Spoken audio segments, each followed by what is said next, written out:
Bonjour et bienvenue sur la chaîne des Fous de Normandie.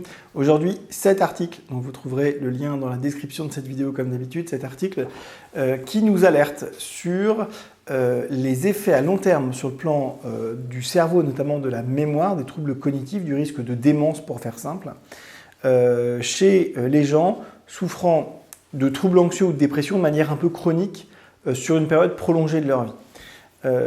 Cet article, il nous dit qu'il y a un lien statistique entre le fait d'avoir une période longue dans sa vie où on est anxieux, stressé, préoccupé, triste, enfin voilà, avec un mal-être psychique, et le risque de développer, à partir de 50 ans notamment, une démence, ou en tout cas des symptômes qui peuvent annoncer une démence, notamment des troubles cognitifs comme des troubles de la mémoire, etc. Donc il y a un lien statistique. Plus on passe de temps à être mal, à être dans un mal-être dans sa vie, plus on a un risque élevé de démence. Alors il y a pour l'instant à ce stade, c'est un lien qui est purement statistique. Simplement, on a des études qui sont pas celles-ci, mais qui sont d'autres études, et on en a de très très nombreuses, qui interrogent aussi le lien de causalité.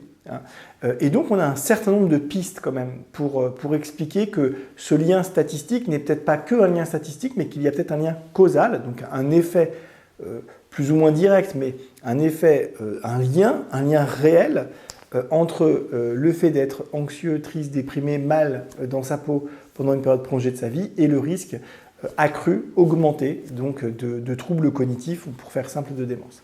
Et on a plusieurs hypothèses. On a des hypothèses sur l'axe hypothalamo-hypophysaire, l'axe du stress.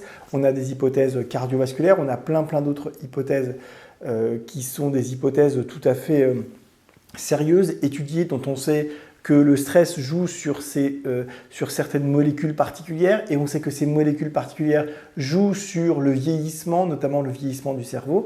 Donc, certes, l'étude que je vous présente aujourd'hui n'est qu'un lien statistique, mais vraiment, je puis vous assurer qu'on a beaucoup d'autres études qui laissent entrevoir de manière tout à fait sérieuse et importante des liens de causalité. Le stress, c'est mauvais pour tout et c'est aussi mauvais pour le cerveau. Et le stress de manière prolongée, eh bien, ça augmente le risque de démence et de troubles cognitifs. Et cette vidéo, pour vous, non pas pour vous dire débrouillez-vous avec ça, mais parce que vraiment, encore une fois, dans quasiment toutes les vidéos qu'on fait, on vous explique qu'il y a des solutions. Il y a des solutions concrètes pour ne plus stresser. Vous avez des thérapies cognitivo-comportementales quand c'est nécessaire, vous avez des traitements antidépresseurs quand nécessaire, vous avez des traitements pour tel ou tel trouble particulier qui génère du stress, qui du trouble bipolaire, qui de la schizophrénie, qui du TDAH, qui de tout ce que vous voulez. Donc, vous voyez, il faut agir et il ne faut pas se dire « Ah le stress chronique, une tristesse un peu chronique comme ça, c'est constitutif, c'est mon identité, c'est moi. » Non, c'est pas vrai. 1, c'est pas vous. 2, c'est pas bon pour vous. Et 3, il y a des solutions. Donc, allez voir votre médecin traitant, parlez-en à votre médecin traitant. Éventuellement, si vous ne voulez pas aller voir un médecin, parlez-en à un psychologue formé, diplômé, qui sera éventuellement capable, si elle pense que c'est nécessaire, de vous orienter vers le médecin. De toute façon, si c'est quelqu'un de compétent, c'est quelqu'un qui vous enverra forcément au moins prendre l'avis de votre médecin traitant.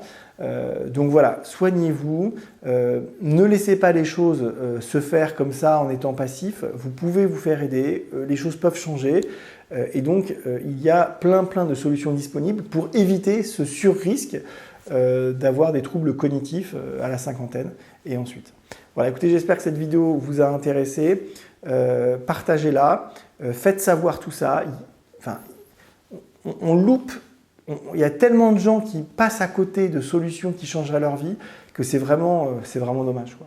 Voilà, donc je vous dis à très bientôt dans une prochaine vidéo. Bye.